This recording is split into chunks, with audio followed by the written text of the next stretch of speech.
Hi, and welcome to the Real Estate of Mind show. We are your hosts, Glenn and Amber Schwarm, and we help everyday people create wealth through real estate. And we have an awesome show outlined for you today. Today, we're going to talk about the 5 best ways that you can fund your business or your flip.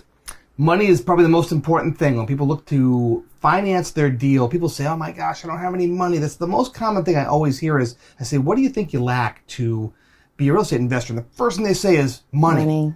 And when we started, we literally were $80,000 in credit card debt and didn't know which way to turn, but I knew we'd get access to money, and that's what we want to talk about today. Yeah, and I think, even when people come to our workshops, that's like the biggest fear they have to overcome, or the reason they think they can't get into real estate or they can't flip houses because they don't have money. But we're going to teach you in this podcast how to use other people's money to get your business going and to fund your flips. It's really the best way to get started in investing in real estate. Would you agree? Oh, yeah. These are no specific order we're going to go into today, but we know what we've used a lot. We're going to share with you those different methods that we use. So the first method that we're going to talk about is private money. And that's when you may, go to someone that you know, a family member, a friend, an acquaintance. There's all sorts of money out there. So Glenn's going to talk about private money. This is how we have built our business and done, to date, $58 million worth of business, 59, whatever it is now. This is how we've done it with other people's money and primarily through private money, private lending. Amber mentioned, at our course, at our home flipping workshops, we go into all these different methods in detail. And today we don't have time to go into in great detail, but we're going to jump into it and give you an idea of what it's all about. So the pros of this are, it's easy and fast, and it could be less expensive than like a hard money lender or other sources that we're going to talk about here in just a minute. So that's one of the ways. The cons are the interest rates, and some people have limited funds. So when you go to a traditional hard money lender, which I don't know if we're going to cover that today. When we cover the hard money lenders, when you go to a hard money lender, they have unlimited funds, but they're more expensive. You're going to pay points and you're going to pay a higher interest rate, and there's some fees and whatnot involved with that. With a private lender, you get to negotiate that rate yourself. And people think that private lenders are people that are wealthy. They're not. They're just people that want to invest their money and get a better rate of return. Our investors are great, everyday, salt of the earth people. They are people that have saved money in their lifetime.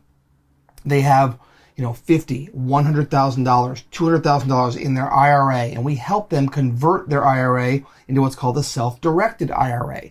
And therefore, they can use that money and get 10%, 12%, whatever it might be on their money, where maybe in the stock market, they're not getting that. And I always say, too, with private money, it's not sexy for the investor. What I mean is, it's, if you go to the stock market, if you like this, if you like going, we're rich, we're poor, we're rich, we're broke, we're rich, let's move. If you like that lifestyle, that's kind of what the stock market does for you. It drives you nuts. But that's the ride of a stock market, where we currently pay our investors 10%. Now, it's not sexy, but it's steady, year in, year out, day out. That's what they get. It's a constant climb with us. And I'll tell you, the very first investor we ever had, just kind of how we got this story, Amber was working out with her at the gym. Yeah, when I first moved to New York, I went to a gym and I started working out, and I became friends with this girl, and we worked out every day. And, lo and behold, we found out that, when we first started investing in real estate, our first few houses, we were able to get, it was a different time then. We did they called them no-doc loans. We didn't have to show proof of income or anything like that. And credit cards. So we did that, but then those went away. So we had to kind of scramble because we had a deal on the table, and we needed to find money. So I got to talking to her and found out that she had a lot of equity in her house. We both said, equity. And she wanted to put her kids through private school too, and couldn't afford it at the time. So we helped her get her home equity in place. She loaned us $100,000 out of her home equity, so she was paying 4% on that money. We agreed to pay the minimum payment every month of like $350 a month. So we paid the interest on that money. We then paid her, back then at the time, she got 14%, on money that she was borrowing at 4%. So she was using other people's money to loan us. We had secondhand other people's money, right? So she was making 10% on the spread. In other words, she was paying 4, we were paying it 4. We were paying her 14, 10%, put her kids through private school just so that. And to this day, 12 years later, she's still an investor with us and been doing great. Her nest egg has grown, and now she's turned over other things. So pretty great. But that's the idea of private money. And some of you probably caught this, but I said a minute ago that we had a deal. We had, and that funding from the bank was gone. So we had to find money so that we could do that deal. Yeah, we and lost it. Glenn Yeah. actually always talks about that in some of his trainings. Is that's kind of a neat way to do things. Is you trap yourself. You know, you don't have to find the money first. Find the deal and then go out and find the money for it. And a lot of times when you're wanting to get private money from an investor, it's good for them to see the deal and see the numbers, and you can present that to them, and that makes them more comfortable with investing in you as well. Yeah, we had actually bought that back. Our actual story was we bought the house, and then the bank said, we're not doing that program anymore. I said, no, you can do it with me. And they said, no, that program is gone. Remember, this is back in 2008 when the market was crashing. So when the huge collapse happened in the country. And so right during that time, that's when the bank said no. We were literally under contract, getting ready to close, and they yanked our financing from us. So we had to figure it out, and that's what we did. So method number 2 is going to be using lines of credit. That could be credit cards. It could be a HELOC or a home equity line of credit, or even a retirement account. So let's talk about that, kind of some pros and cons of it. So the pros are, it's easy, it's an ongoing source. So once you have that line of credit, whatever it might be, if it's a HELOC or HELOC is a home equity line, like Amber said, or if you want to borrow from your retirement or whatever it might be, that is a good ongoing source of cash for you. Once you pay it back, it's available within another day. You don't have to ask anybody for it. It's there. So if you have credit lines, that's a really good thing to do. The cons are you could be putting your house or your retirement at risk.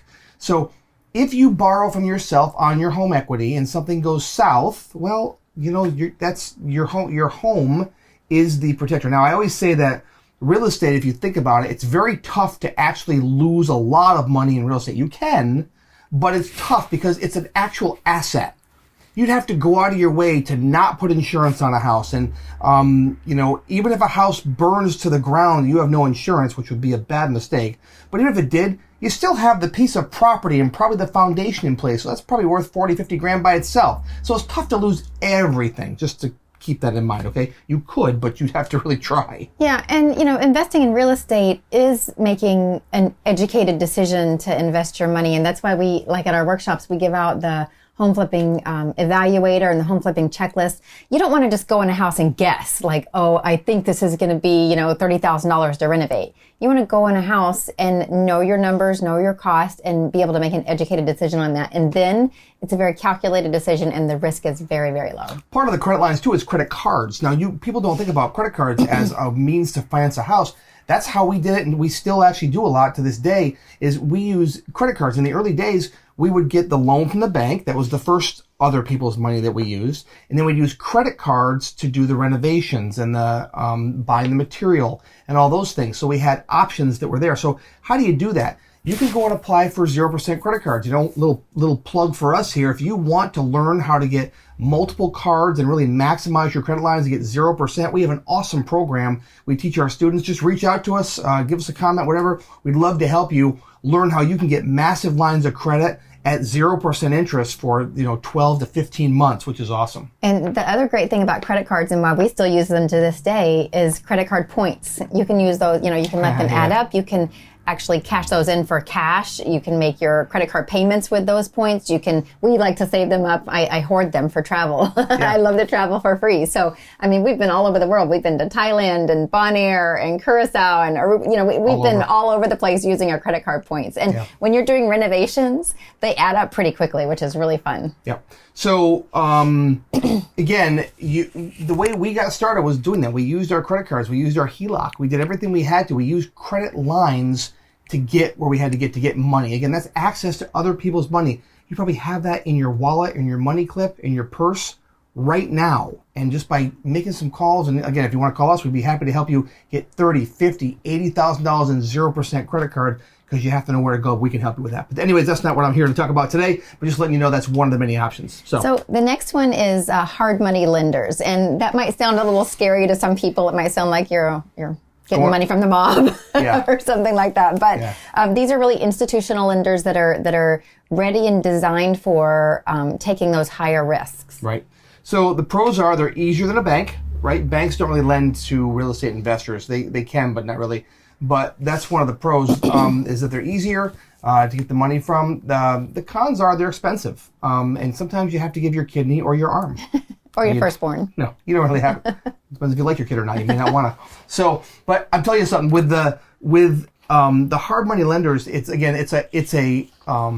means to an end. It is, and certainly we've used them in the past. We have private lenders. We've used hard money lenders. They are available. Many of our students use hard money lenders to get started and kind of get their feet wet and learn how to do this. But it's but there's powerful. Plenty of times where if the numbers work, even with a higher interest loan, do the deal. It's still worth it to do the deal. I say at my workshop, if a deal is 6 points. By the way, they're going to charge you points when you do a hard money. 1 point equals 1% of the loan. So in other words, if you borrowed $100,000, 1 point of that is $1,000 or 1%. So if a loan is 5 points, so let's say that's $5,000. That's the price you pay for that money. And let's say it's $5,000 for the points, and then you're going to pay 15% interest. You may say it's highway robbery. That's just what happens for short-term money in the real estate world. That's very normal. However, you look at the whole deal. If you said to yourself, after I flipped and did everything, I can make $40,000 even after paying the high interest rate, why wouldn't you do it? So sometimes you have to lose the battle to win the war. Don't what do they say? Cut off your nose to spite your face. You don't say, I won't do that deal because your rates are too high. Well, guess what? The next investor will come along and do it and take the money at the high rate, and they'll make $40,000. So don't get so focused on the amount or the cost of the money. Factor it, but don't get so wrapped up that you don't make a smart business decision with that. And how to find these things? Google. That's how you can start finding. Google. Reach out to us if you'd like to. We have some great lenders we work with too. We can be happy to connect you with. But there are some reputable people. There are some not reputable people as well. So you want to be careful with that. But you want to make sure you get the right people that are in the business to do this for a living. Okay. So the fourth method we're going to talk about is owner financing. And that's when the owner of the house or the property acts like the bank. So what are the pros and cons to that? Pros are it's very simple and negotiations are easy and you set all of the terms, right? You negotiate with the person, you set the terms. They become the bank, right? There's actually no money that changes hands. It's just on a piece of paper. They're saying to you, I will finance this house for you. And this can be done short-term or long-term. But let's say you're going to flip a house for argument's sake. You could do a short-term loan with somebody and say, look you want $100,000 for your house. I want to pay you $90,000 for the house because you're factoring in the cost of your money. You may say to them, tell you what, I'll give you your $100,000 if you give me a 0% loan for 6 months. And what will happen is I'll flip the house. You'll have a mortgage on the house. And then, boom, when I'm done, I have to pay that mortgage off. Now, they may say, I'm not giving that money for free. I want 3%, 5%, 10%, whatever. And you can negotiate. But the point is, it's fully negotiable.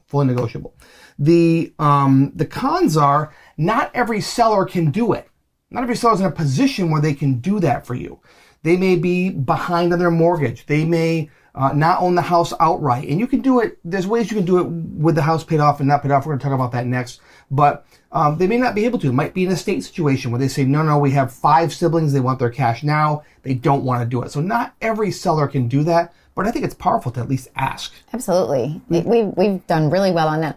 Actually, one of the very first houses we ever did, we're talking about private investors and all this money. Yeah, so one of the very first houses we ever did, we went to the closing table and we got our portion of what we agreed on and they got their portion. Let me back up because it was an owner finance kind of a deal. Right. Very unique situation. I'll let you finish that part of it. But the pre-story to that is we went to them and said, here's a cash offer. And by the way, we had no idea where to get the money from because the banks had just shut down that program. So we gave them a cash offer, which we didn't have the cash. And then we said, or here's an owner finance offer that they made $10,000 more on. And we said it'd be a short-term deal. And they said, we're going to go with plan B. And we said, okay, thank God, because I didn't have a plan A. So that worked out. But at the closing table, now I'll go back to your story. Yeah, so we're sitting at the closing table. We got our money. They got theirs. And I believe theirs was what, like $60,000? Yeah, it was $60,000. Yeah, $60,000. And I said, so what you going to do with that money? And they said, well, we don't really know. So to this day, and this is what, 12 years later? 12, 13 years later, they are still private investors with us, and they've even turned over a lot of their retirement, or maybe all of their retirement. I don't know, but a lot of it. A lot of their retirement over to us to invest as well in a self-directed IRA. Great people, and we've become great friends, and just kind of salt of the earth people that He had worked for the local power company here for many years, retired, and had a little nest egg he wanted to invest with, and now he gets way better returns than a lot of his people do that he associates with. And he's secure. He knows he can drive here and see our office. He knows who we are, and it's pretty cool. Yeah, and sometimes all you have to do is ask. Yeah. And people, you might be surprised at who has money and who. It's a simple thing to ask. Right. And if you don't ask, you don't know. And there's also a side door approach too. You might just ask someone, if you're a little intimidated to ask someone outright if they have any money, you might ask them, hey, do you know anybody who might like to be a private investor? And then all of a sudden they might say, well, I might want to. Right. So the last one that we're going to talk about is subject to financing. And this is when you take over payments of an existing loan from somebody else. So subject to means that you buy the house subject to any existing liens on the property. That means a mortgage, a tax lien, any other judgments that might be on the house. But you take over the house knowing full well that there are liens on that house or a mortgage on that house. You can do this. You can actually take title to a house, and the mortgage actually stays in the original owner's name or whoever's name it is, but you have to make payments on that. Some of the pros to this are, most of the time, the seller probably got a mortgage that was at a lower rate, like a 4%, 3%. It's a very low interest rate mortgage. You're not paying the high hard money or private money, 10%, 15%. You're not paying those rates. You can take over the payments and do that. You're making payments on this property. If you don't make payments, the bank can still foreclose, okay? And you'll lose the house because the house is in your name, but there's still a mortgage or a lien on that property. I'm going to implore you, I'm going to beg of you, please, if you ever consider this method, you have to make those payments timely. Now, what do you think happens to somebody who is falling behind in payments? Maybe you have to make a couple payments and bring them current, and their credit was starting to be destroyed by not making a mortgage payment. Now you start making the payments for them. Good or bad?